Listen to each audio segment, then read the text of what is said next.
Kuni labboo gammachuu olaanaati. Guyyaa irraas sagalee waaqayyoo guyyaa irraaf kan nuuf ta'u qabadhee fuula kana dhufe. Mata dureen dubbii irraa waa'ee ilaalchaati. Akka waaqayyo nu ilaalutti of ilaaluu akka dandeenya. Akkamitti of ilaallu? Si'a baay'ee ilaalchi waa'ee ofii keenya waan baay'eerra dhufa. Inni tokkoffaani namooti naannoo keenya jiran waan isaan nutti himanii akka isaanitti waa'ee keenya ilaalanii akka isaanitti waa'ee keenya dubbatanii isarraa dhufa. Inni lammaffaan shaakala keenya jechuun shaakala guyyaa guyyaatti nuti qabnu bifa adda addaatiin jireenya keenya irra kan jiru isarraa dhufa. Yookaan immoo inni sadaffaan keessa hafuura keenyaa keessa kan jiru kan jireenya keenya masaku qalbii keenya keessa mul'ataa fi abjuu jiru bifa adda addaatiin kallattii jireenya keenyaa kan oofu qalbii keenya keessa ijoo dubbii jiru irraa dhufuu danda'a. Isaan kun hundumtuu walitti dabalanii ga'aa miti. Si'a tokko tokko shaakaluma keenya duwwaadhaan eenyummaa keenya yoo haasa'uu barbaanne fakkeenyaaf shaakalli keenya rakkinaan yoo guute rakkinuma sana keessatti waan of ilaalluuf milkaa'ina dhabuudhaan yoo guute milkaa'inuma dhabuu sana keessatti waan of ilaalluuf rakkina guddaadha. Inni lammaffaan immoo akka namni nuun jedhu. Namooti bifa adda addaatiin jireenya keenya hiikuu jireenya keenya ilaalu. Akka namooti nu ilaalan sanatti waa'ee eenyummaa keenya isuma keessatti ilaallee isumaan masakamne isumaan yoo jireenya keenya kan akka kanatti hiikatti ilaalne adeemne innis danqama guddaa ta'a. Amma tokko dhugaa ta'uu danda'a garuu guutummaatti dhugaa ta'uu danda'a. Jireenya keenya kan beeku waa'ee keenya waaqayyo duwwaadha. Kanaaf akka waaqayyo nu ilaalutti of ilaaluu akka dandeenyu waaqayyo nu argaa. Jireenya keenya hafuura keenya. Mata duree guyyaa irraatiif sagalee waaqayyoo keessaa iddoo tokkoon isiniif dubbisa. Inni kunis immoo macaafa abboota firdii boqonnaa 6 keessa jira. Dubbiin barbaadu garuu boqonnaa 6 lakkoofsa 12 irra jirudha. Ergamaan waaqayyoo suni Geediyoonitti mul'atee jedha. Yaa loltuu jagna nanaa waaqayyo si wajjin jira jedheen. Geediyoon immoo deebisee yaa gooftaa koo waaqayyo nu wajjin utuu jiraatee maaliif wanti kun hundinuu nutti dhufare? Hojiin isaa inni dinqisiisaan inni abboonni keenya waaqayyotu itti biyya Gibxii isin baase jedhanii nutti himan turanii meerree amma garuu waaqayyo nu gatee harka warra Miidiyaanitti nu kenne jedhanii. Waaqayyo Geediyoonitti dhiyaatee ati humna qabduu nanaa dhaqi Israa'eliin harka warra Miidiyaan jala akka baaftuu fi si ergeera. Ameen. Baay'ee nama dhiba. Namichi kuni warri Miidiyaanii saba Israa'elii yeroo saba Israa'el biyya sana keessa jiranii dhufanii seenaa isaa booddatti ilaaltanii dhufanii biyya isaanii keessatti biyya lafa isaan jireenya isaanii sana irraa fudhachuu duwwaa hin ta'in jireenya isaanii waan gargar diiganii fi mo'amanii jireenya mo'amuu jala jiraachaa jiru. Kanaaf Geediyoon waa'ee saba Israa'el seenaa duwwaa beeka. Jechuun dur waaqayyo wajjin ture isa jedhu. Waaqayyo dur geggeessaa ture isa jedhu duwwaa beeka. Waaqayyo amma hin argu jechaa jira. Si'a tokko tokko akkas hin taanu meerri waaqayyo jireenya koo keessatti. Seenaanuma keenya duwwaa somna si'a baay'ee. Isa ammaa hin daganna. Hin daganna duwwaatu hin ta'in haala keenya isa amma jiru kana keessatti waan hundumaa waan hin nuufi kana caalaa darbine waan deemnu nutti hin fakkaatu. Yookaan immoo kana mo'achuu waan dandeenyu nutti hin fakkaatu. As keessatti Geediyoon yoo seenaa isaa ilaaltanii lafa dhaadhii baasan keessatti dhokateetu achi keessatti midhaan dha'a. Nama baay'ee sodaataa jechuudha. Waan hundumaa gatee abdii gatee wanta waaqayyo itti kenne jireenya isaa hundumaa gateetu eenyummaa isaallee gateetu dhokateetu boolla keessatti lafa dhaadhiitti dhaqanitti inni achi keessatti midhaan dha'a. Hammam rakkisaa dhagaa kun. Nama iddoo akkasii jirutu waaqayyo ergamaa itti ergee ati loltuu jagna nanaatti jedha. Agartanii waaqayyo ija inni ittiin nu ilaaluu fi nuti ilaalluu baay'ee adda adda. Kanaaf jireenya keenya keessatti waan hundumaa dura waaqayyo akka nu ilaalutti of ilaaluu akka dandeenyu waaqayyo ayyaana sana barbaachisu. Walii keenyas dadhabinumaa fi hir'ina keenya duwwaatu hin ta'in bifa adda addaatiin waan qabnu duwwaatu hin ta'in waaqayyo akka inni itti ilaalu gaarummaa waaqayyo keessatti ayyaana waaqayyo keessatti dhiisuu waaqayyo keessatti humneessuu waaqayyo keessatti ilaaluu akka dandeenyu waaqayyo hunduma keenyaaf ayyaana sana barbaachisu. Kan nama dhibu Geediyooniin ganama boolla sana keessa jirtu waaqayyo si wajjiniin jira ati jara kana ka'ii loliitti jedha. waaqayyo sii wajjiniin jira. Anaa wajjiniin jira. Isa kana yeroo hundumaa akka dhageenyu waaqayyo nu gargaara. Inni kun garaagarummaa guddaa fide jireenya keenya keessatti. Yommuu nuti gara waaqayyo gorruu dhaqan. Yommuu nuti ayyaana isaa keessa jiraannudha. Yommuu nuti tola isaa keessa deddeebinudha. Si'a tokko tokko garuu nuti sagalee waaqayyoo dhaga'uu dhiisuudhaan irraa kan ka'e waan hundumtuu seenaadhuma keenya duwwaa hadeessine seenaadhuma keenya keessatti hafna. Seenaa keenya keessatti hafuurraa waaqayyo nu gargaara. Fakkeenya tokko dubbadhee ergaa kana fixuu barbaada. Yeroo tokko indaaqqoon daggalaa akkuma isin beektan indaaqqoon daggalaa kuni indaaqqoo daggalaati allaattiidha gurguddoodha garuu hin barrisanii yoo barrisanis immoo lafarra barrisu baay'ee ol isin ka'anii qaamni isaanis gurguddaadha.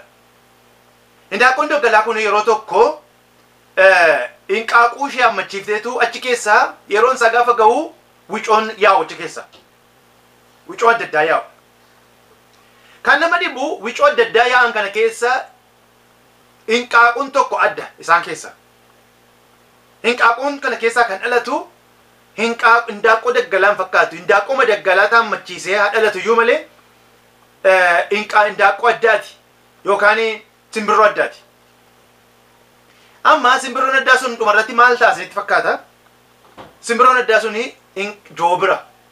Hinqaaquu simbirroo daggalaa sana keessa akka tasaa dhufeetu kanaaf isheen immoo silumaan hinqaaquu argitu hammachiifti achi keessatti hammattee indaaqqoo wicoo daggalaa kana wajjiniinitu joobirri achi keessaa dhalatee wajjiniin guddata. Ilaalaa egaa joobirrii fi indaaqoon daggalaa adda adda.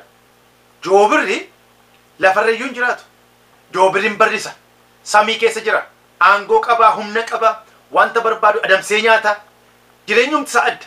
Indaaqoon daggalaa kun lafumarra deemti, lafumarra jiraatti, baay'ee sol hin kaatu. Ennaani indaaqqoon joobirri kuni yeroo hundumaa ijoollee warra kaanii ijoollee wicoo ishee kaanii wajjin yommuu adeemu achi ol gaafa ilaalu yeroo hundumaa warra barrisan arga. Maaluma jarri kuni warri barrisan kuni jedhee ilaalee malaalee dhiisee gaaf tokko galee haadha isaa gaafate. Maaluma warri samii keessa barrisan kuni yeroo hundumaan argaa waa'ee isaanii natti himuu dandeessaa jetteen jedhee gaafata. Yommuu inni gaafatu indaaqqoon daggalaa waanuma beektutti himti. Isaan joobiraa itti. Isaan joobiraa kanaaf achi keessa barrisu achirra jiraatu isaanii. Isaan baay'ee cimoodhaati jetteen. Innaan ani maaliif hin barrisu reene? Ati maa indaaqqoo daggalaati. Indaaqqoon daggalaa hin barriftu. Indaaqqoon daggalaa asumarra lafa kanarra jiraatti. Asumarra jiraanna nuti akka isaanii hin barrifnu akka isaanii humna hin qabnu. Indaaqqoon joobirri kuni baay'ee gadde. Baay'ee gadde. Maaliif beektu ol ka'ee barrisuu barbaada hafuura isaa keessa jira. Garuu haata isaa kan taate indaaqqoon daggalaa kun immoo ati barrisuu hin dandeessu isaan joobiraa itti himteetti. Kanaaf egaa yeroo hundumaa waa'ee barrisuu waan qabuu fi ol ka'uudhaa fi guddachuu fi hafuura isaa keessa jira. Garuu kan itti himame ati indaaqqoo daggalaati jedheera. Isaan kana gidduu jiraata yeroo hundumaa. Kana booda ka'eetu yeroo hundumaa maal godha? Dhaqee bakkee keessa taa'ee achi ol ilaala. Achuma ol ilaaleetu waa'ee indaaqqoo waa'ee joobiraa utuu hawwuu du'e. Nama hin gaddisiisu. Kuni joobiraa ka'ee barrisuu danda'a.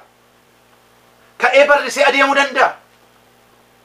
Garuu haati isaa kan hammachiiftee isa deesse isaan indaaqqoo daggalaati isaan joobiraa nuti indaaqqoo daggalaati jettee waan itti himteefi eenyummaa isaallee utuu numatiin du'e. Baay'ee nama gaddisiisa. Si'a tokko tokko jireenya keenya akka kana. Waanuma nutti himan, waama shaakala keenya, isuma namatti himna, isuma jiraanna, isa kaanis akkuma kanatti akka nu jiraatu barbaanna. Kanaafi hidhaa keenya keessaa baanee waan guddaatti hin dabaru. Waan guddaa yoo hin ta'in isa Waaqayyo nuuf kennetti iyyuu hin dabaru. Isa kana irraa Waaqayyo nu eegu. Waaqayyo nu gargaaru. Akkami jireenyi kee, ilaalchi kee, hubannaan kee maaliin geggeeffamta? Waanuma namni sitti himuun geggeeffamta? Waanuma jireenya kee keessatti guyyaa guyyaan agartuun geggeeffamta? Moo sagalee Waaqayyooti? Moo akeeka Waaqayyooti? Waamicha Waaqayyooti eessatti of ilaalla? Safarri keenya eessa? Si'a tokko tokko safaruma ofii keenyaaf laanne namni nuuf kenne safara sana keessa waan deddeebinuufi ofii keenyaafis waan laanneef isa keessa waan deddeebinuufi humni waaqayyo nu keessaan ba'u yookaan jireenyi biraatti hin dabaru mul'ata biraatti hin dabaru yookaan immoo guddinni biraan hin dhufu guddinni kun waa'ee qabeenyaa duwwaa miti baay'een keenya waa'ee qabeenyaati guddina fayyaa baay'ee gaariidha horiin qabaachuun guddinni waan hundumaa caalu guddina yaadatu guddina sammuu guddina jireenya keenya keessatti hin gaggeessinu hubannaa nuti qabnu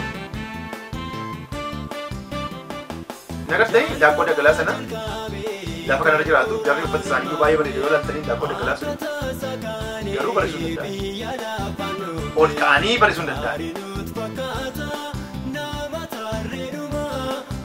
isa kana yeroo nuti sagalee waaqayyoo wanta nuti himu waan sagalee waaqayyoo nuti himu waan jireenya keenyaa nuti himu dhiifne isa naannoo keenyaa duwwaa yommuu dhaggeeffannu akkuma joobira sanaatu warra firoota isaa waaqa keessa barreessan to'achi ilaallee hawwinu yeroon keenya to'achi ilaallee hawwa duwwaadhaan jireenya keenya gaggeessu raawwatu gara waaqayyo dhaabetti humnaaf aangoosaa keessatti of ilaallee ofii keenyaaf jireenya fuula keenyaaf waldaa kiristiyaanaarra yoo darbee saba keenyaaf dhimma baasuu akka dandeenyu waaqayyo safara ofii keenya safara namni dhuunfaa kenna akka waaqayyo Yesota bakane kan soromsinera gadisa kenyati baye bakatera injirtan jede dinni nodesa erka gufta gesa inyunu basa injirtan jede dinni nodesa erka gufta gesa inyunu basa mi garuda barre